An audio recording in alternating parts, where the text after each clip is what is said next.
Ďakujem veľmi pekne, teda volám sa Roman Baranovič, zdravím, prišiel som vás pozdraviť až zo Slovenska. Priznám sa, že prvýkrát v živote som vlastne na novom meste na Morave a naozaj som netušil, že sú takú celoštátnu konferenciu dáte do mesta, do ktorého sa asi štandardne chodí v zime so psími záprahmi. Ja som mal ten pocit, keď som sem prichádzal, ale je možné, že som mal posluchnúť svoju manželku, ktorá mi vždy hovorí, keď nastupujem do auta: nezapínaj navigáciu. Lebo ona vždycky bude tú najkračšiu cestu a išiel som takými... No, psi ma obiehali, teda psie záprahy ma obiehali cestou. Dobre, takže ako som bol predstavený, ja sa volám Roman Baranovič. Radek správne povedal, že ste ma niekedy mohli vidieť alebo poznať v tých ranných časoch, keď som robil ako niečo ako riaditeľ projektu Infovek. Ja som teda už toho veľa tiež prešiel, sa považujem za takého... Mojím veľkým vzorom je Boris Brdička, lebo to je ten správny človek, ktorý to tak správne berie. Děkuju! Ja už som medzičasom stihol byť aj generálnym riaditeľom inštitúcie, ktorá je vašim ekvivalentom vášho ústavu informácií o vzdelávaní, ktorý už neexistuje, ale ja som to tam nedotiahol. Stihli ma zrušiť skôr, ako som to zrušil. Robil som v Microsofte šéfa ten projekt partnery vo vzdelávaní a všeličo iné a možno ešte niektorí z vás máte v archívoch takú prvú učebnicu internetu pre stredné školy, ktorej som niekedy bol takým, že iniciátorom a spoluautorom, ktorý vydal Computer Press ešte niekedy v roku 2000. Takže toľko asi na úvod. Dnes tu zastupujem takú neziskovú organizáciu, ktorá sa volá Indicia. Sme malá neziskovka, ktorá pôsobí na Slovensku. Našim cieľom je inšpirovať učiteľov, pomáhať im zavádzať inovácie do vzdelávania. Pod inováciami teda myslíme aj technológie, ale veríme to tak širšie, lebo vnímame naozaj technológie ako len nástroj, ktorý inovácie do škôl prináša. Jedna z takých našich dôležitých tém je, že hovoríme o tom, že školy a učitelia majú byť slobodné a aj preto my ako Indicia sme si dali také meno, že sa snažíme dávať učiteľom ako keby náznaky. Indice sa tu musím hovoriť po česky a nie je teda nejaké hotové riešenia, ale skôr pomáhať im na tej ich ceste a hľadaniu inovácií a moderných trendov. No ale dnes som tu, aby som rozprával trošku o situácii v slovenskom školstve a v oblasti technológií. Samozrejme, že v školstve sa toho deje pomerne veľa a toto berte ako taký prelet z výšky asi 10 000 metrov. A čo si možno všimnete z tej výšky, keď letíte nad Slovenskom. Toto je, teda toľkoto škôl máme na Slovensku, tak toto asi vyzerá, keď je to na mape. Keďže už je to dosť dávno, čo sme sa rozdelili, tak pridáme nejakú takú základnú štatistiku, aby sme si tak povedali, že Slovensko je tak zhruba polovica z Českej republiky, nie len počtom obyvateľov, nie len plochou, rozlohou, ale približne aj počtom škôl, počtom žiakov a počet učiteľov v Čechách som nenašiel, túto informáciu, táto informáciu Ministerstvo školstva Českej republiky tají pred verejnosťou. Ďalší z tých dôležitých grafov, ktoré tu už zazneli, ja plne súhlasím s Borkom, že tieto čísla sú už dnes absolútne zbytočné, pretože behom nasledujúcich 2 rokov každý žiak základnej alebo strednej školy bude mať nejaký post PEC, zariadenie, ktoré bude nosiť do školy a otázka nie je, že koľko je počítačov v školách, ale otázka znie, či tie školy a učitelia budú pripravení na to, aby ich zmysluplne vo svojej práci využívali ich vo vzdelávaní, či ich budú využívať v svoj prospech, alebo ich budú zakazovať, budú s nimi bojovať a budú viesť taký márny a zbytočný boj. Neviem, či viete, na Slovensku existuje niečo, že vyhláška o základných školách a v tej vyhláške je priamo definovaný, že školský poriadok. A bod číslo 9 školského poriadku je, že v školách je zákaz používať mobily. A keď sme sa to snažili odtiaľ vyhodiť a zrušiť, tak nám bolo povedané, že nie, to tam musí byť, lebo bez toho, že ministerstvo školstva takú vyhlášku vydáva, tak na školách nevedia, že žiaci používať mobily nemôžu a učitelia by sa potom nemali o čo oprieť. Ja si teda dnes myslím, že to je hlúposť, pretože učitelia, ktorí sa snažia rozumne učiť, vedia, že tie technológie musia žiakov naučiť používať a nie im ich zakazovať. Ale napriek tomu som si tu takýchto pár grafov dovolil dať, takže takto to rástlo s tým počtom počítačov na školách. Toto je možno niečo zaujímavejší graf, ktorý hovorí o tom, že tiež ako to rástlo za posledné 4 roky. Ale najzaujímavejšie je tam tá krivka, ktorá tak prudko rastie, to sú vlastne notebooky, to znamená, že to je vlastne také poukázanie na to, ako sa odkláňame od toho trendu stolných počítačov k prenosným alebo k mobilným zariadeniam. Podľa mňa taký úplne najzaujímavejší graf je tento, ktorý hovorí o tom, ako postupne počítače v školách opúšťajú počítačové učebne a stávajú sa súčasťou bežného vzdelávacieho prostredia, ktoré je v triedách. Či už je to vďaka tým notebookom, ktoré sú prenosné, ale aj vďaka tomu, že učitelia si uvedomujú, alebo na školách si uvedomujú, že počítačová učebňa je už naozaj taký anachronický prežitok. A síce niekedy to možno niečo riešilo, ale dnes už nemá byť cieľom tie počítače zamknúť a chrániť jednu aj druhú stranu, ale skôr ich umožniť využívať bežne vo vzdelávaní. No a posledný graf, ktorý by vás teoreticky mohol zaujímať, hovorí o tom, že ako asi vyzerá v súčasnosti stav pripojenia na internet na školy. My máme na Slovensku ešte z čias minulosti také niečo, že centrálnu zmluvu medzi ministerstvom a najväčším teda telekomunikačným operátorom, ktorým je Slovak Telekom. A tak teda tie údaje sú pomerne presné, respektíve sú úplne nepresné, pretože to pripojenie, ktoré ten štát školám zabezpečuje, tak pomalé, že takmer každá škola má ešte svoje vlastné pripojenie, ktoré si platí a ktoré naozaj využíva. A skoro každá nie, ale určite ich bude polovicu. Napríklad je hanba, že ešte stále máme 390 škôl, ktoré majú pripojenie ISDN, a z tých 390 škôl, aj keď treba sú to možno malé školy, ktoré majú 10-15 žiakov, veľká väčšina z nich jednoducho využíva nejakého toho lokálneho dedinského Wi-Fi providera, na ktorého sa napojili. V každom prípade, ak by sme to prišli čisto z pohľadu OECD alebo takých tých, ktorých zaujímajú veľké čísla, tak koľko to je, takmer 90% slovenských škôl má širokopásmové pripojenie alebo vysokorýchlostné pripojenie na internet, ktoré v skutočnosti už ale zďaleka nestačí, lebo vysokorýchlostné pripojenie na internet už dnes by malo byť trochu rýchlejšie. No, takže toľko ku grafom. Možno by vás zaujímalo to, že ako vyzerá, alebo ako je integrované takéto vyučovanie práce s technológiami do štátneho kurikula. Tak na Slovensku máme roky predmet informatika a posledné 3 roky od zavedenia reformy aj predmet informatická výchova. Ten predmet informatická výchova je teda povinný na 1. stupni, je dotovaný myslím, že 2,5 hodinami na tom 1. stupni. Potom teda štandardne informatika je na 2. stupni a na stredných školách, hovorím to aj preto, lebo my Slováci sme na to mimoriadne hrdí. Pred pár mesiacmi išla taká správa svetom, že Estónsko zavádza vyučovanie práce, programovanie na 1. stupeň a celý svet sa zlákol, Američania úplne išli do kolien, sa triasli, že ich tí Estonci teraz idú dobiť, lebo v Amerike to ešte nemajú a Estonsku to už zaviedli a my na Slovensku sme sa už len smiali, pretože my už sa na tých Američanov dávno pripravujeme, už to máme 3 roky zavedené. No, aby som to tak zobral z gruntu, že ako to teda bolo s využívaním technológií, toto bude taký ten prelet na Slovensku. Len tak stručne spomeniem, že v časoch, keď vy ste tu mali Indoš, tak sa tomu vravelo, alebo teda SIPVZ, my na Slovensku sme mali projekt Infovek. Nejakým zázrakom sa stalo, že pokým tunak v Čechách teda dopadlo dosť zle s tým Indošom, tak na Slovensku to až tak zle nedopadlo, možno preto, že som bol súčasťou toho, kto to riadil.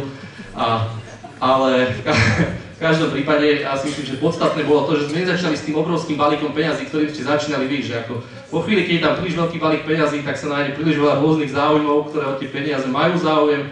My sme začínali tak po troške a vybudovali sa štruktúry, ktoré umožnili tie peniaze relatívne efektívne a zmysluplne míňať. A potom, keď už ten balík peňazí bol väčší, tak už jednoducho tie štruktúry boli vybudované a tie ruky, ktoré by ich chceli uchmatnúť, už sa jednoducho do tých štruktúr úplne tak ľahko nepresadili. Ale akože tiež v tomto smere nie sme dokonali. Lebo jednou z tých pozostatkov, teda ja si myslím, že ten vývoj bol taký, že u vás vznikol taký, ako keby taká veľká nedôvera voči veľkým projektom a už vlastne sa to nikdy do takých veľkých projektov nepustilo, kdežto u nás sa to nestalo a to spôsobilo, že máme stále takú tendenciu robiť centralizované projekty, čo podľa môjho názoru už v tejto chvíli nemá až taký veľký zmysel. Možno v roku 2000 alebo 2003, keď internet bola taká zvláštnosť, tak možno malo zmysel mať centrálnu zmluvu, ale dnes to už naozaj zmysel nemá podľa mňa. Ešte tam spomínam, že v roku 2004 to bol tiež taký ako dosť dôležitý rozdiel medzi Indošom a slovenskou situáciou, že v tom roku 2004 sa spoločnosť Slovak Telekom, respektíve Deutsche Telekom, ktorý v tom čase teda kúpil Slovak Telekom, rozhodol darovať počítače pre všetky školy. v hodnote asi miliardy vtedajších slovenských korún a to teda spôsobilo, že na tie peniaze vlastne nemali žiadni politici dosah a tým pádom to išlo relatívne transparentne, dobre, lacno a tie školy sa ich bavili bez toho, že by z tej miliardy sa 3/4 miliardy stratilo niekde inde. No, to bolo asi do toho roku 2007, potom po roku 2007, vlastne v roku 2006 mali voľby, ktoré zmenili vládu a vlastne vláda a ministerstvo začalo definovať nejakú novú stratégiu, čo spôsobilo, že ten tím a infraštruktúra, ktorá bola okolo Infoveku vytvorená, sa vlastne rozprášila a každý sme sa pobrali svojou cestou. Z tých projektov, ktoré možno by vás mohli zaujímať, ktoré sa diali potom, je tento projekt, ktorý som voláme, že notebook pre každého žiaka. Web stránka je www.notebookprekahdehožiaka.sk. To bol taký klasický projekt one-to-one computingu. Nehovorím, že to bol nejaký veľký zázrak, kde sme sa na 2 školách snažili robiť teda experiment, kde každé dieťa malo notebook, ale to, čo by vás mohlo zaujímať, že my sme nielen, že teda nechali tie decká tie notebooky používať a učiteľov, ale každý rok tam chodili výskumníci, respektíve ako fakt slušní ľudia a šikovní ľudia z katedry pedagogiky a psychológie z pedagogickej fakulty a urobili taký výskum, taký monitoring, čo sa vlastne deje. A keďže si myslím, aspoň podľa toho, čo ja viem, tak o takej odbornej literatúry s relatívne akademickým puncom v tejto oblasti v našich krajinách nie je veľa, tak si myslím, že ak sa tomu venujete a treba spíšete nejaké vlastné správy a potrebujete niečo citovať, tak môžete na tú web stránku ísť a dajú sa tam tie výskumy stiahnuť a dajú sa citovať, lebo teda hovorím, že majú aj nejakú tú odbornú úroveň. Takže www.notebookprekahdehožiaka.sk, ak vás zaujíma táto téma. Ničomu zázračnému sme v tých projektoch nedospeli, dospeli sme len k tomu, že ako teda takéto vzdelávacie prostredie na technológie môže meniť svet. To už máme 5 minút? Fíha, ja som ešte iba na 15. slade z 35. Dobre, takže bežím. No. Takže zborovňa a učiteľské portály, a taká vec, ktorá možno na Slovensku je zaujímavá, ktorá sa vyvinula, sú také rôzne portály na zdieľanie učiteľmi vytvorených materiálov. Z nich taká najznámejšia sa volá, že zborovňa.sk.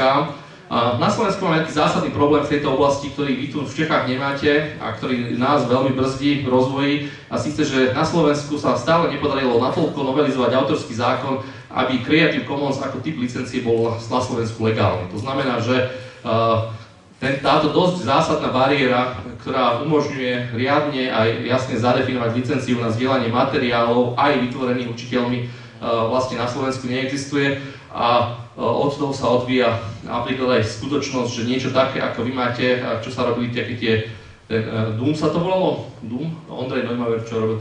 Doom, taký ten portál sponzorovaný ministerstvom, za týmto účelom vlastne neexistuje a aj táto zborovňa je aktivita súkromnej firmy, ktorá na tom celkom slušne zarába. No, to obdobie po roku 2007 charakterizuje to, že štát sa rozhodol, že nebude používať peniaze štátneho rozpočtu, ale že teda máme peniaze z Európskeho sociálneho fondu a ideme to teraz nejak ohnúť tak, aby sme z týchto peniazí mohli zafinancovať infraštruktúru, keďže zrejme vy rovnako viete, že peniaze z Európskeho sociálneho fondu primárne na infraštruktúru nie sú určené, tak sa to vždy musí otočiť. Vy ste to otočili teda nejakým spôsobom ohli cez tie šablóny a myslím, že to skončí tiež pomerne prúserovito. No a u nás sme to urobili tak, že sme vyhlásili, že národné projekty, lebo máme radi tie centrálne projekty a tiež to končí pomerne prúserovito, lebo jeden z tých takých projektov, všetky tie projekty sa vyznačujú tým, že pri nich vzniku a myšlienkovo stáli rozumní ľudia, ale zároveň tam bolo príliš veľa peňazí a kupovala sa tam tá infraštruktúra a tak sa to vždy zmontovalo a najvyššie to bolo proti pravidlám Európskeho sociálneho fondu, čo spôsobilo, že sa to vždy niekde skrátka pokazilo. Taký jeden z tých lepších projektov bol taký, ktorý sa volal ďalšie vzdelávanie učiteľov informatiky. Tam bolo cieľom jednak zaškoliť, aj keď to je blbé slovo, vyvzdelať učiteľov prvého stupňa na to, aby mohli učiť tú informatickú výchovu, ktorá sa dostala do kurikula prvého stupňa. Takých sa tam vyvzdelalo asi 700, potom 200 bolo učiteľov, ktorí sa akože vyvzdiali na učiteľov informatiky pre druhý stupeň základnej školy a asi 600 učiteľov, už aktívnych učiteľov informatiky sa prevzdelalo. Bolo to celkom úspešné z toho pohľadu, že vznikli tam zaujímavé materiály. Bolo to neúspešné v tom, že tender na nákup počítačov sa zasa skončil katastrofou a veľkými teda, Európska únia to môže korekcie, či komisia sa to môže korekciami a tak. Ale jeden z tých najväčších problémov je, že v rámci celej tej mašiny Európskeho fondu sa jednoducho nepodarilo zabezpečiť, aby tie materiály, ktoré vznikli v rámci toho projektu, sa jednoducho mohli voľne šíriť. To znamená, že dnes to v podstate prebehlo, tí ľudia sa niečo naučili, ale nezostala skoro žiadna stopa. Čož je mrzuté, lebo možno by tam boli zaujímavé veci aj pre vás. Ďalší z takýchto gigantických mamutých projektov sa volá, že modernizácia vzdelávacieho procesu. A bol cieľom vyškoliť 6600 učiteľov, ten projekt ešte stále relatívne beží. V tom projekte sa vytvárali akoby metodiky, ako používať technológie v konkrétnych predmetoch. Robili to šikovní ľudia z univerzít. Naozaj vznikli zaujímavé učebnice. Každý z tých ako učiteľov, ktorý tým vzdelávaním prechádza, končí nejakou záverečnou správou, ktorá zasa celkom, alebo mnohé z nich celkom zaujímavým spôsobom posúvajú, alebo vznikajú takéto zaujímavé nápady, námety a tak ďalej. Ale zasa tým, že to je financované z Európskeho sociálneho fondu, tak to môžu mať k tomu prístup len tí, ktorí sú v tom projekte. Zasa žiadna otvorenosť, uzavretý portál len pre učiteľov, ktorí v tom projekte sú, čo je veľká škoda. Ale chcel som teda o tom povedať, že také niečo vzniklo. A tým, že sa tam nakupovalo 40 000 počítačov, tak sa v tom projekte prejavili také indorské praktiky a veľa vecí sa tam pokazilo a jednoducho to stále narázalo. Tie ambiciózne ciele rozumných ľudí, ktorí chceli robiť rozumné veci, nakoniec narážajú na tvrdú realitu absurdnej administratívy, ktorá je spojená s týmito európskymi peniazmi. A aj my máme niečo ako malé školské projekty, že vznikajú výzvy, do ktorých sa školy môžu zapájať. Nemáme to tak štrukturované a tak prepracované, ako sú tie vaše šablóny, ale ako funguje to, školy si tým spôsobom pomáhajú. Taký najväčší problém je, že chýba taká dobrá metodika a chýba portál, na ktorý by sa zhromažďovali výstupy, ktoré v tých projektoch vznikajú, čo je z môjho pohľadu veľká škoda a v tomto smere vám závidím ten dům, ktorý máte spravený podľa mňa veľmi dobre. Ďalší taký absurdný projekt, ktorý vznikol v tom období 2008, 2009, 2010, bolo myšlienka vybudovať obrovské dátové centrum, v ktorom bude bežať všetko, čo sa týka technológií celého rezortu. Vrázilo sa do toho asi 25 miliónov eur, to je koľko, 0,5 miliardy českých korún približne, možno niečo viacej.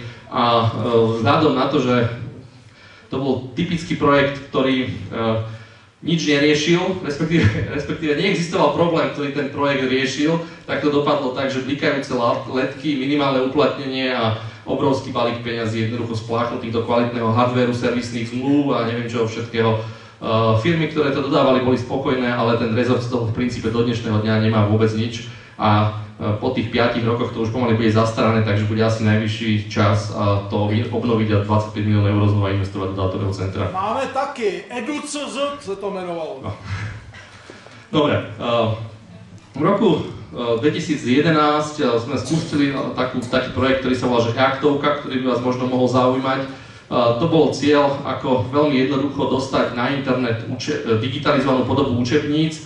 Na Slovensku máme trošku inú situáciu v tom, že stále ministerstvo centrálne nakupuje učebnice a tak sa jednoducho do tých zmluv, ktoré sú s vydavateľmi, dostala taká klauzula, že tie učebnice musia dodať aj v digitálnej podobe na voľné použitie vlastne celému Slovensku a tak vznikol portál e-aktovka, kde, ak vás teraz zaujíma, ako vyzerajú dnes slovenské učebnice, si môžete kliknúť a ako občan Českej republiky sa tam zaregistrovať a stiahnuť si tieto učebnice.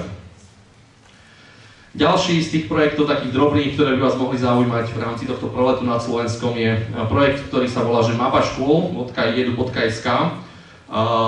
Tam bolo cieľom vytvoriť takú digitálnu mapu škôl, v rámci a jednak na tej mape nájsť školu, nájsť informácie o škole, predsa len, alebo respektíve mali sme takú obdobie, keď ministroval pán Jurzica, on dával taký dosť veľký dôraz na to, aby sa čo najviac informácií o školách dostalo von a považoval to za jeden z nástroj, ako to školstvo zlepšovať. Môžeme s tým názorom polemizovať, ale šťastie som si vedel predstaviť, že to naozaj nejakú pridanú hodnotu má a v rámci toho sme spravili tento podľa mňa veľmi pekný a prehľadný portál. cez ktorý sa dá jednoducho k tým informáciám dostať a netreba preklikávať množstvo rôznych webov, ktoré generujú štátne inštitúcie. Pričom tam ešte stále nedorazila aj taká vec do tých štátnych inštitúcií, že nestačí spraviť len web, ale spraviť ho treba tak, aby sa v ňom dalo orientovať a vlastne niečo ľahko nájsť. No a mohlo by vás tiež zaujímať, keďže z tej odbornej literatúry v jazyku slovenskom nie je veľa, tak som sa pustil, pokiaľ som teda pracoval na tom Ústave informácií kultúrneho školstva, aj do takého, že sme niektoré zaujímavé veci z odbornej literatúry prekladali, vydávali sme nejaké štúdie, treba je tam taká štúdia o používaní interaktívnych tabúl a zasa, keďže tej literatúry odbornej nie je veľa, tak mohlo by vás to zaujímať. Už mám len 3 minúty? No, Facebook pre učiteľov, taká zaujímavá vec na Slovensku, nezaregistroval som, ako to je u vás v Čechách, ale snažili sme sa učiteľov viac vyzývať k tomu, aby boli aktívni na sociálnych sieťach. Ja tomu hovorím, že dobrý učiteľ by mal byť prítomný v digitálnom svete svojich žiakov a tak sa jednoducho stalo, že celkom aktívne sa rozvíjajú také facebookové skupiny pre učiteľov, dosť veľa učiteľov do toho zapája, diskutuje tam. Dokonca my sme mali pred nejakým časom taký štrajk a v rámci toho štrajku tak sa vlastne učitelia dohovárali cez Facebook a dosť ten štrajk vznikal aj pomocou týchto facebookových skupín. Takže ak by vás to zaujímalo, keď si na Facebook vyhľadáte treba štátny vzdelávací program alebo Slovenská komora učiteľov, tak vidíte, že ako tie diskusie vyzerajú. Máte niečo také aj v Čechách? Akože sú také facebookové učiteľské diskusie, kde majú 2000 učiteľov treba zapojených? Stávky to máte, ale... Takže nie, vidíte, no to je také. Nejvíc, že ich je na Google, ale 2000 v žiadnom prípade. No, takže to je také. No, ďalšia taká zaujímavá téma, ktorú sme sa snažili rozvíjať a som zachytil, že vlastne aj u vás už takým podobným spôsobom uvažujete, že teda vnímať technológie nie len ich úlohu vo vzdelávaní, ale jednoducho aj v zjednodušovaní administratívy v škole. Neviem teda, či poznáte, toto je taká štúdia, ktorá sa volá TALIS, to je tuším niečo o tom, ako pracujú učitelia. OECD to publikuje, toto je graf z roku 2007, ktorý hovorí, že priemerný učiteľ konkrétne na Slovensku približne 4 hodiny týždenne strávi prácou na administratíve v škole.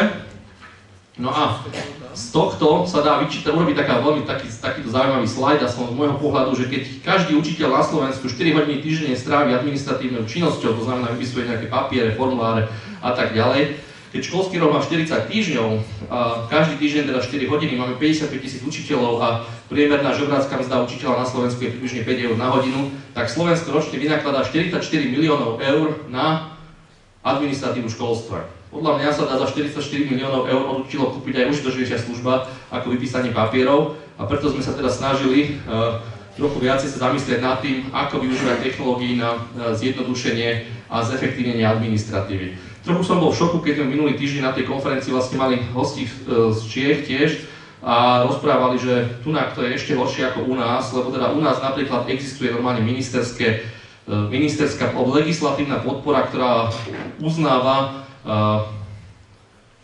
legalitu využívania aj digitálnej formy vedenia školskej administratívy. Vyslovene, že školské tie formuláre a tak ďalej sa môžu viesť legálne aj v digitálnej podobe. A ak vás taká téma zaujímala, tak rád o nej budem hovoriť. Ja som takým špeciálnym splnomocnencom ministra školstva pre boj proti byrokracii na školách počas toho obdobia, keď som tam pôsobil. Teda. Napríklad sme zaviedli QR kód na vysvedčenie, že teraz vysvedčenia sa tlačia s QR kódom, aby to treba pre nejaké ďalšie spracovanie na stredných školách, na prijímačkách nemuseli ručne opisovať, ale jednoducho len naskenujú. Možno sa teraz v budúcnosti aj využije. No a mali sme teda ministra, ktorý veril v tomu, že čím viac dát to školstvo dá o sebe zverejní, tak týmto školstvo bude lepšie, ale ako človek, ktorý zároveň bojoval proti byrokracii a administratívnej záťaže, som si uvedomoval, že čím viac dát z toho školstva máme dostať, tak tým viac vykazovania administratívy to vlastne znamená pre tých ľudí. A preto sme sa snažili pracovať na takom projekte,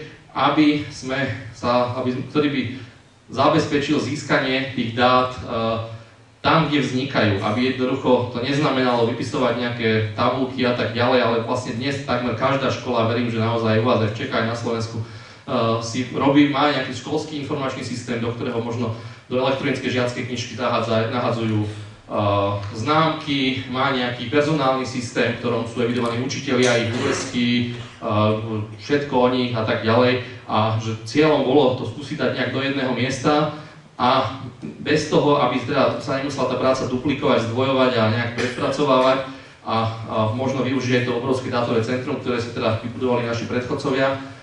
S tým, že možno to aj naozaj dáva zmysel a v tomto smere som s tým pánom ministrom síce veľakrát polemizoval, ale uznávam, že to je taký aspekt, ktorý je taký nepreskúmaný, lebo možno sa z takýchto dát naozaj dá dať zmysluplná odpoveď na otázku, že prejaví sa vyššia kvalifikácia učiteľov jazykov na výsledkových žiakov. Keď tie dáta dokážeme agregovať za Slovensko, tak možno takú odpoveď dokážeme dať, aj tak, aby bola relevantná. Takže veľké dáta v školstve, to bola taká téma.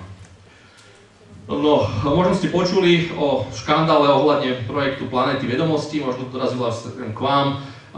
Bola to jednoducho zasa ďalšia snaha o taký centralizovaný projekt, ktorý nakoniec sa aj realizuje teraz. Cieľom bolo zakúpiť komerčný produkt. Ja osobne si myslím, že je užitočné sa v tomto smere posúvať ďalej a síce mať teda digitálny vzdelávací obsah, profesionálny, k dispozícii pre učiteľov. Neverím úplne v to, že učitelia sú tí, ktorí majú takýto kvalitný alebo profesionálne vyzerajúci a všetkým spojeným digitálny vzdelávací obsah robiť. V každom prípade sa to teraz realizuje a v nejakej chvíli to školy budú mať k dispozícii, vlastne celoplošne sa nakúpil taký ten produkt Planéta vedomostí. Myslím, že niečo podobné máte aj tu. Planéta znalostí, máte niečo také tu? Planéta opic, no tak to je iné. No, ale to, čo nás čaká zrejme v budúcom školskom roku, je nová vlna projektu ESF, lebo niektorí ľudia sú jednoducho nepoučiteľní a nestačí raz naraziť s autom do steny, ale skúsia to teda ešte raz. Takže nás čaká nová vlna centrálnych a veľkých projektov Európskeho sociálneho fondu. No, a to je všetko, čo som chcel povedať. Teda všetko, čo som chcel povedať, tak, ale som chcel niečo ukázať. Môžeme ešte niečo ukázať? Môžem? 15 teží, dobre. Potrebujem 5 dobrovoľníkov. Prosím vás, 5 dobrovoľníkov. Sem, keby sa postavilo 5 dobrovoľníkov. Jeden, tam hore, musíte vybehnúť hore. 5 a rýchlo, lebo máme 15 težín, to už je 10. Přicházíme 5 dobrovoľníkov. Prichádzame. Poznáte Makey, počuli ste o niečom takom?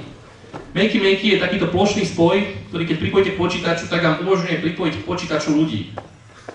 Medzi iným. Takže poprosím vás, keby ste to tu postavili a každý si chyťte do prsta jeden z tých káblikov na konci, ale tak, aby ste sa ho dotýkali. Není tam 220. Nie je tam 220, je tam len 5 V z USB. Takto. Dobre, držíte každý? Nie, toto mi prosím vás, toto dajte. Takto. Teraz, už ste mi to prepli, už ste zapojení do počítača. Ja som totiž chcel, aby ste si ma nepamätali, že podľa hnusných štatistík a kritizovania Európskeho sociálneho fondu, ale že niečím užitočnejším, aby som opustil tento priestor. Počkajte, toto je moje, toto ja som ovládač. Takže toto je spôsob, ako pripojiť k počítaču ľudí. Treba to držať, tak? Držíte? Každý drží ten svoj kovový tento? A keď som dobre postupoval, dám ešte zvuk. Myslíte, bude to fungovať? Dobre, hrá to.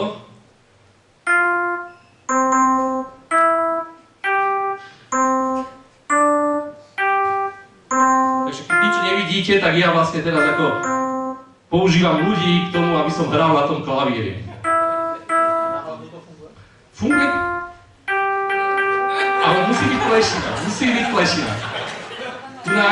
Tunák to nejde, ale dobrá plešina sa dá využiť takýmto spôsobom. No, takže ďakujem vám pekne za asistenciu. To bolo Makey. Dá sa k tomu pripojiť aj ovocie a zelenina a všetko možné. Keď si dáte vyhľadať Makey, tak vám to akože zavedie na stránku, kde je také funny video. A aj keď toto ešte na slovenských školách nemáme, verím, že už čoskoro aj toto na slovenských školách budeme mať a tu by som skončil. Ďakujem za pozornosť. Ďakujeme.